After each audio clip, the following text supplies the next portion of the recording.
नमस्कार दोस्तों, मैं मुकेश पांडे अपने YouTube चैनल सक्सेस टिप में आपका फिर से स्वागत करता हूं। जैसा कि पिछले वीडियो में हमने इतिहास के तीनों प्रकारों के बारे में जाना कि प्रागइतिहास, आद्य इतिहास और इतिहास क्या होता है। आज हम उससे आगे की चर्चा करेंगे। आज के वीडियो में हम चर्चा करेंगे भारत के प्राग इतिहास के बारे में। जैसा कि हमने पिछले वीडियो में देखा कि प्राग इतिहास अर्थात वह इतिहास जिसमें लिपि का विकास नहीं हुआ। और आश्चर्य की बात है कि हम भारतीय पक्ष में ही नहीं, मानव जीवन के संबंध में, मानव के विकास की अगर बात करें तो सबसे अधिक भाग आदि इतिहास का ही है, जिसे हम आज इतिहास के रूप में जानते हैं। वह 0.001% ही है, यानी लिखित इतिहास। और बाकी अलिखित इतिहास जिसके बारे में हमें सिर्फ पुराअवशेषों से ही जानकारी मिलती है, उसके बारे में कोई लिखित ग्रंथ नहीं मिलता, कोई लिखित लिपि के साक्ष्य नहीं मिलते, कोई ऐसा अन्य लिखित स्रोत नहीं मिलता जिससे हम उसके बारे में पूरी तरह स्पष्ट रूप से कोई जानकारी प्राप्त कर सकें। तो इस तरह से जो आद्य इतिहास या प्राग इतिहास और प्री हिस्ट्री के बारे में जो जानकारी है, मानव अपने विकास में जिस युग से सबसे ज़्यादा गुजरा उसके बारे में हमें कम जानकारी मिलती है। जो भी जानकारी मिलती है पुराअवशेषों से ही मिलती है, और उस पर भी हम पूरी तरह से कंफर्म नहीं कह सकते हैं कि हाँ ये जानकारी सही है। हालांकि विज्ञान और तकनीक में उन्नति के कारण आज हम समय का बहुत कुछ सही आकलन कर सकते हैं। जैसे कि कार्बन डेटिंग मेथड के माध्यम से हम जो है पुराअवशेषों की आयु या काल का निर्धारण कर सकते हैं।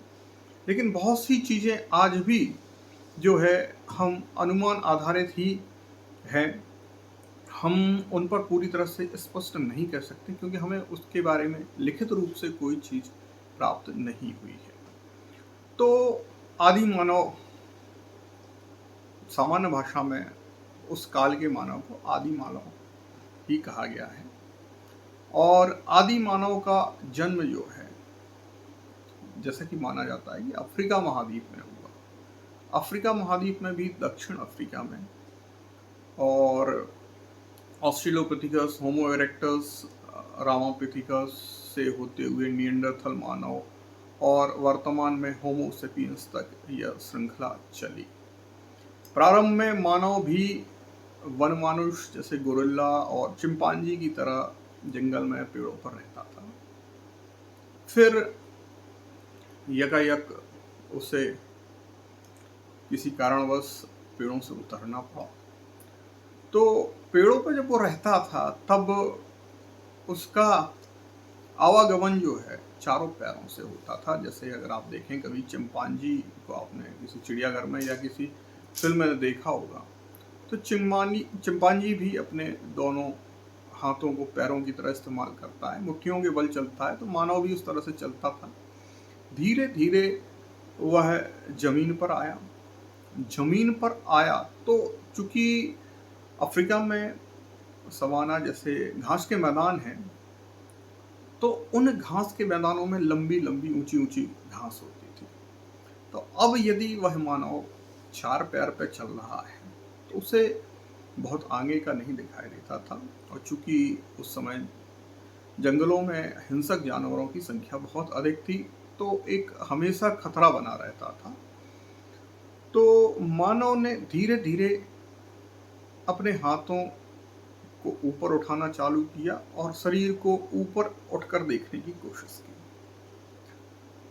इस प्रयास ने मानव जीवन में बहुत ही क्रांतिकारी परिवर्तन किए, और जिस कारण वह अन्य जीवों से बहुत आगे निकल आया।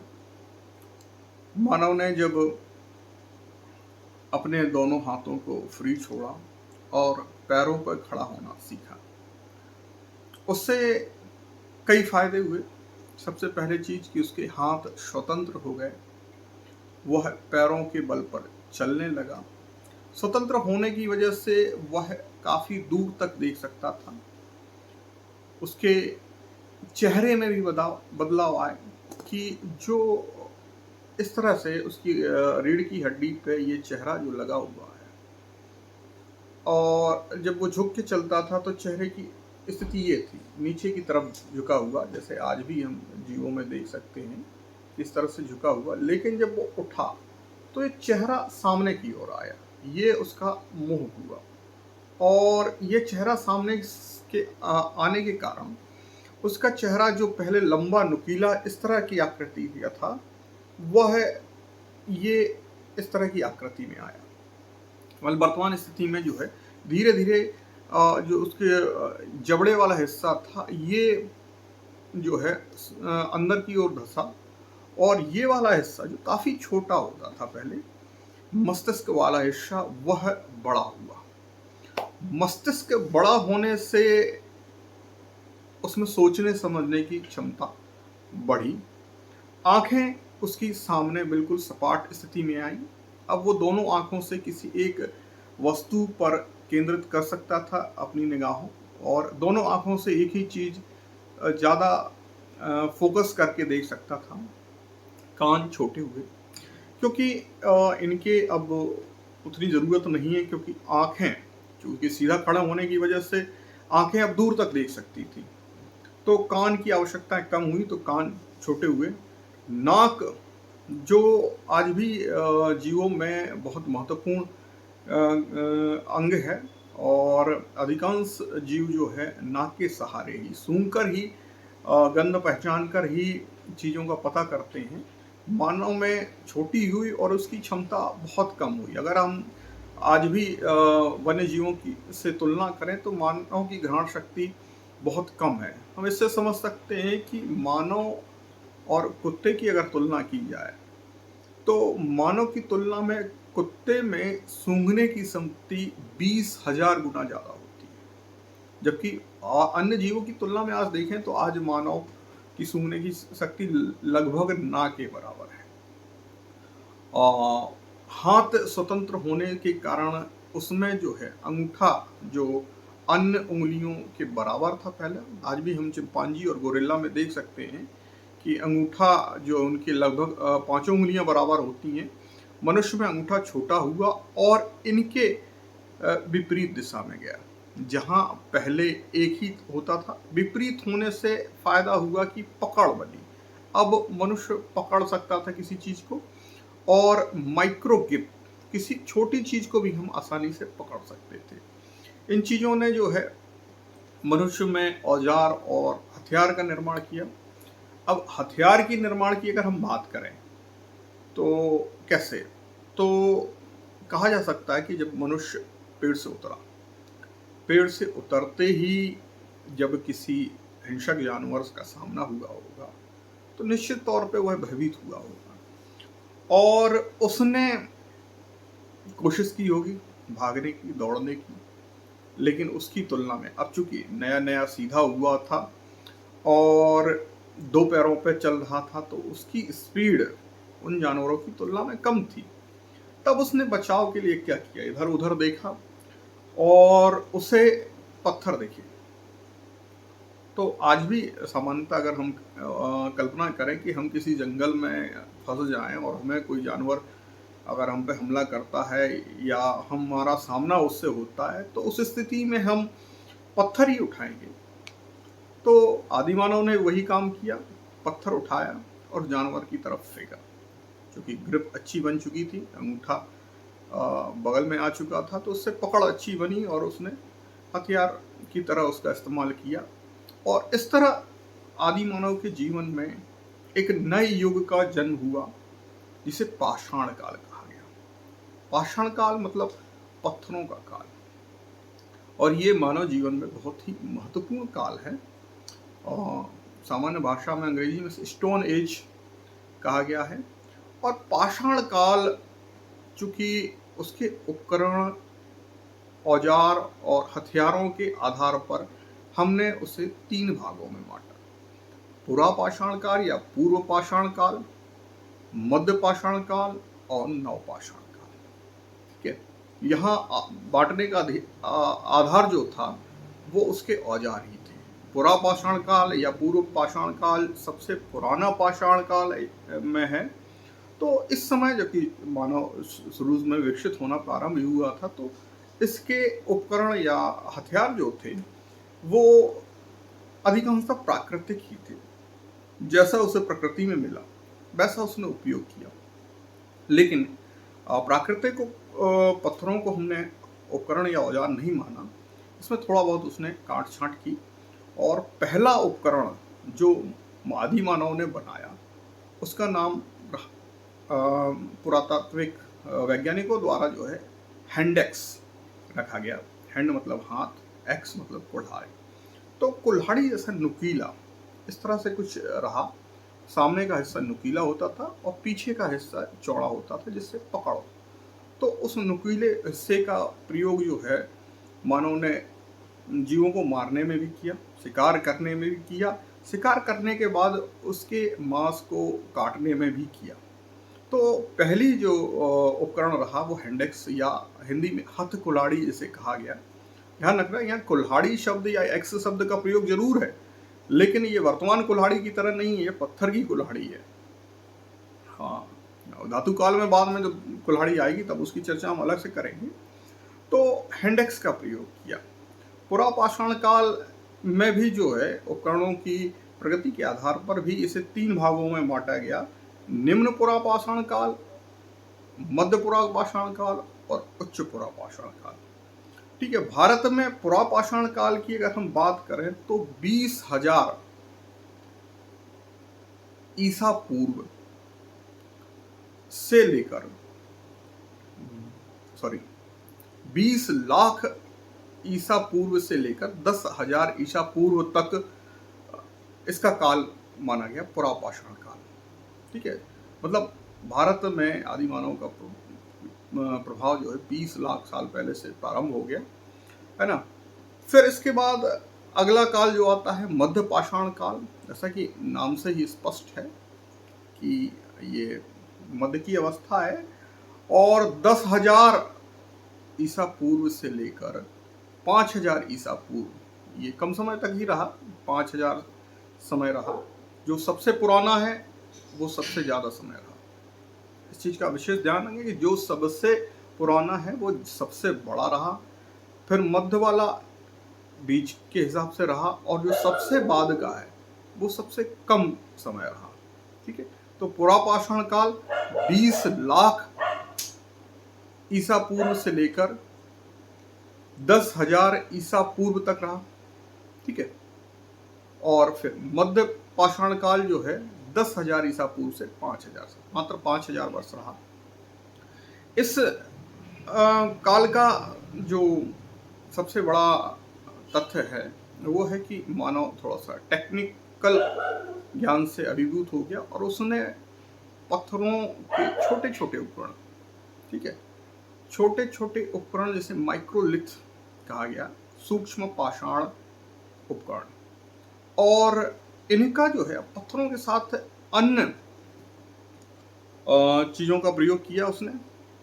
जैसे अभी तक वो सिर्फ पुरा पाषाण काल में पत्थरों का ही प्रयोग कर रहा था, लेकिन मध्य पाषाण काल में जो है उसने छोटे छोटे उपकरण बनाए पत्थरों के और उनका प्रयोग हड्डियों, सींगों और लकड़ी के साथ भी किया।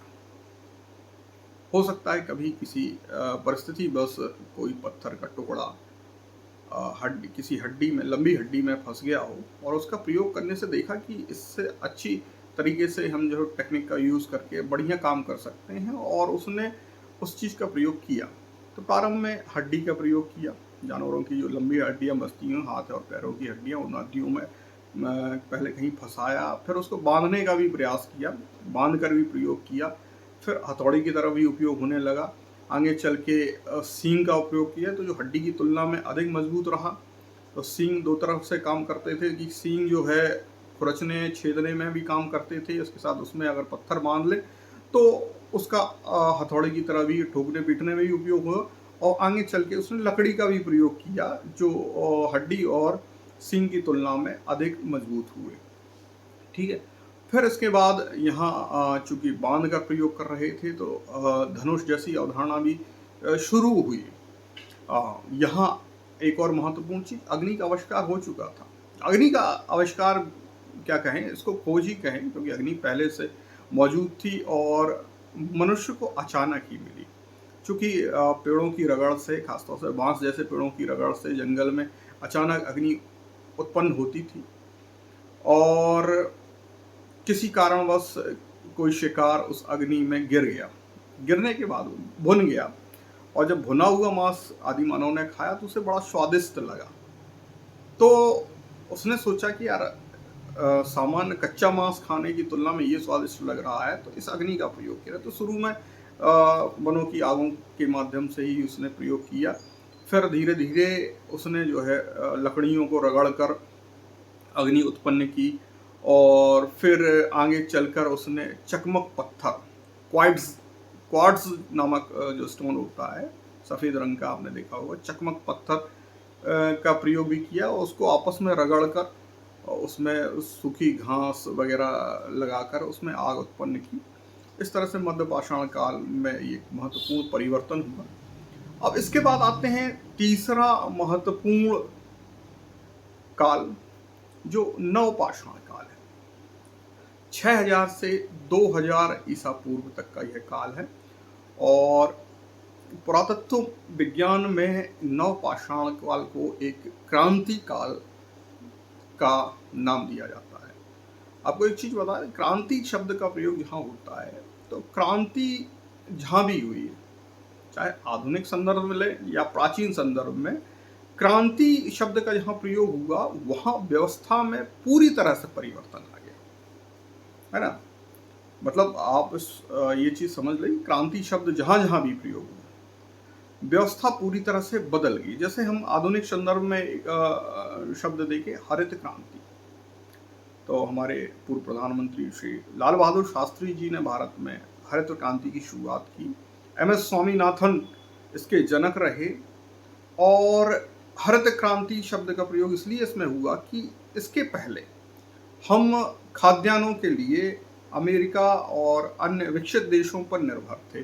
कई बार जो हमें वो पशुओं वाला अनाज भी बेचते थे, सड़ा गला अनाज भी बेचते थे। हमारी मजबूरी ये थी कि हम उतना उत्पादन नहीं कर पा रहे थे, तो हम उनके ऊपर निर्भर थे। लेकिन जब हरित क्रांति हुई और देश जहाँ खाद्यान्न आयातक था वो खाद्यान्न निर्यातक हो गया। मतलब कल तक जहाँ हम खाद्यान्न को मंगाते थे दूसरे देशों से, हरित क्रांति के बाद हम दूसरे देशों को भेजने लगे, तो यह व्यवस्था में पूरी तरह परिवर्तन हुआ। तो यहाँ आप क्रांति शब्द को इससे समझ सकते हैं कि तो इसी तरह से आदि मानव के जीवन में नवपाषाण काल या नियोलिथिक एज एक क्रांति का काल था। अब क्रांति का काल, इसमें ऐसे क्या परिवर्तन हुए? अभी तक हमने पुरापाषाण काल और मध्य पाषाण काल के आदि मानव को देखा। अभी भी आदि मानव का जीवन खानाबदोश था, उसके रहने का कोई ठिकाना नहीं था। जहाँ खाना मिलता था वहाँ डेरा डाल लेता था, उसके बाद वहाँ से खाना खत्म होते ही वह वहाँ से आगे निकल लेता था। ठीक है। लेकिन आग का प्रयोग होने से थोड़ी सी स्थायित्व है, क्योंकि जंगल में दूसरे जानवर आग से डरते थे तो वो एक जगह पर टिकने लगा। लेकिन यहाँ पर जो नवपाषाण काल में क्रांति करने का कार्य जिस एक नई खोज ने की वो थी कृषि, एग्रीकल्चर, खेती। जी हाँ, खेती ने मानव के जीवन को स्थायी कर दिया।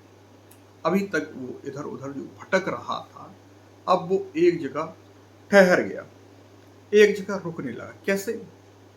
खेती की भी शुरुआत यही हुई कि कहीं गलती से उसने कुछ दाने फेंक दिए होंगे और कुछ समय बाद जब वो उसी जगह पे आया तो वहाँ फसल खड़ी मिली, तो उसे समझ में आया कि यार हम तो ऐसे भी अनाज प्राप्त कर सकते हैं।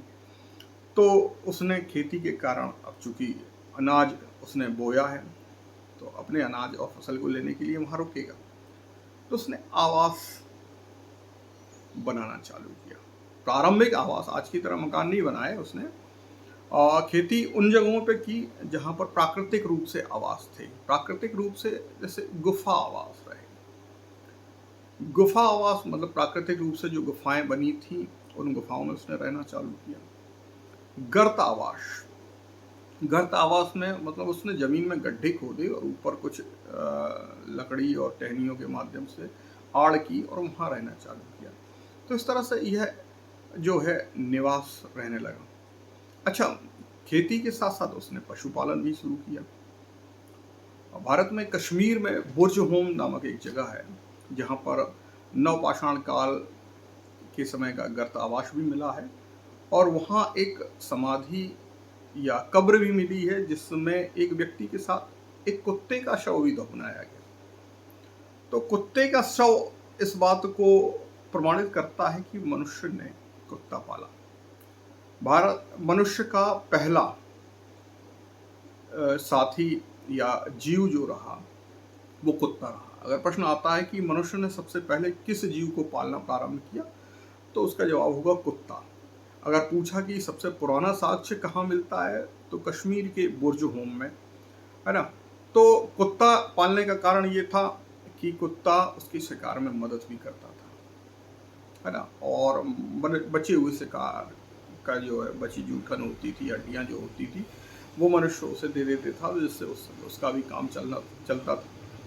कुत्ते के अलावा फिर उसने अन्य जीव भी पालने चालू किए। गाय पाली उसने, भेड़ पाली। इनके भी जो है अवशेष जो मिलते हैं वो पाषाण काल में ही मिलते हैं। फिर अब देखिए, कृषि के कारण उसने आवास बनाया, पशुपालन किया। अब जब उसने फसल उगाई तो सारी फसल एक बार में तो खा नहीं सकता, तो कहीं ना कहीं वो फसल जो है उत्पादन उसके अधिक हुआ, सरप्लस हुआ, तो उसको रखने के लिए ज़रूरत पड़ी। तो यहाँ उसने मिट्टी के बर्तन बनाने चालू किए। हाँ, एक चीज़ और, पहिए का आविष्कार हो चुका था और उस पहिए से ही चाक बनाया और चाक से मिट्टी के चाक जो गोल देखा होगा आपने, कुम्हार जो एक पहिया लिए घुमाते रहते हैं और उस पर घड़े वगैरह का निर्माण करते हैं, उसे चाक कहते हैं। तो चाक का आविष्कार हुआ, चाक से उसने मिट्टी के बर्तन बनाने चालू किए। तो मिट्टी के बर्तनों का भी आविष्कार हुआ इस काल में। और अब एक चीज़ हो, जब रहने लगा स्थायी रूप से तो कई लोग एक साथ बैठेंगे तो बोलचाल करेंगे, है ना। बोलचाल करेंगे तो संवाद और संकेत, तो उस समय भाषा नहीं थी, संकेतों से ही बात होती थी। और जब स्थायी रूप से रहने लगे तो ये संकेत धीरे धीरे प्रचलित और अधिक हुए और इससे भाषा का विकास हुआ। भाषा के साथ साथ जो है एक अलग संस्कृति बनी, क्योंकि अब वो अपनी बात कह सकता है, वो अपनी बात दूसरे को संप्रेषित कर सकता है, उस तक पहुंचा सकता है, उसे समझा सकता है, और धीरे धीरे संस्कृति बनी। और चूंकि एक जगह रह रहा है तो कई तरह के मौसम भी आ रहे हैं, सर्दी भी पड़ रही है, बारिश भी हो रही है, तो वस्त्र, हालांकि शुरुआत में मृग छाल और जो अन्य जीवों के फर वाले कोट उसने बनाए बिना सिले हुए। और इस तरह से नवपाषाण काल जो है पुरातत्व की दृष्टि से एक क्रांति के रूप में हुआ। तो क्रांति क्यों रही ये आप समझ चुके हैं। कृषि का आविष्कार हुआ, पशुपालन का आविष्कार हुआ, आवास बनाए उसने, बर्तन बनाने चालू किए, भाषा का विकास हुआ, संस्कृति का विकास हुआ, है ना। तो इस तरह से नवपाषाण काल जो है क्रांति का काल रहा। और भारत में अगर हम बात करें तो पाषाण काल के बारे में जो पुरातात्विक खनन अंग्रेजों के आने के बाद ही चालू हुआ। 1835 में रॉबर्ट ब्रूसफुट नामक व्यक्ति ने मद्रास के पास एक जगह है पल्लपुरम, तत्कालीन मद्रास, वर्तमान में चेन्नई। इसके पास पल्लपुरम नामक जगह है, वहाँ पर उत्खनन कराए थे और पाषाणिक उपकरण मिले। तो यह भारतीय पुरातत्व में रॉबर्ट ब्रूसफुट का योगदान माना जाता है। और इसके बाद कई व्यक्ति रहे, लेकिन बहुत ज़्यादा महत्वपूर्ण खोजें नहीं हो पाई। फिर 1935 में डिटेरा और पीटरसन नामक दो अंग्रेज पुरातात्विक वैज्ञानिक आए और उन्होंने शिवालिक पहाड़ी, जो हिमालय का एक क्षेत्र है, शिवालिक पहाड़ी क्षेत्र में खोजें की और इस तरह से भारत में जो है पाषाणिक संस्कृति मिली। और पाषाणिक संस्कृति भारत के लगभग सभी क्षेत्रों में मिली, गंगा घाटी क्षेत्र में भी मिली। याद रखें कि पुरानी जितनी भी सभ्यताएं या संस्कृतियां मिली वो अधिकांशतः नदी घाटी क्षेत्र में मिली, क्योंकि नदियों की वजह से उन्हें कई चीज़ें सहज उपलब्ध थी।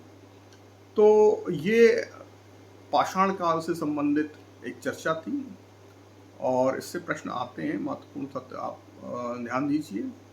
और आगे भी आपको अगर इससे संबंधित कोई प्रश्न हो, कोई चर्चा या कोई समस्या हो तो आप कमेंट्स में लिख सकते हैं। हम अगले वीडियो में उन्हें दूर करने की कोशिश करेंगे। तब तक के लिए नमस्कार, जय हिंद।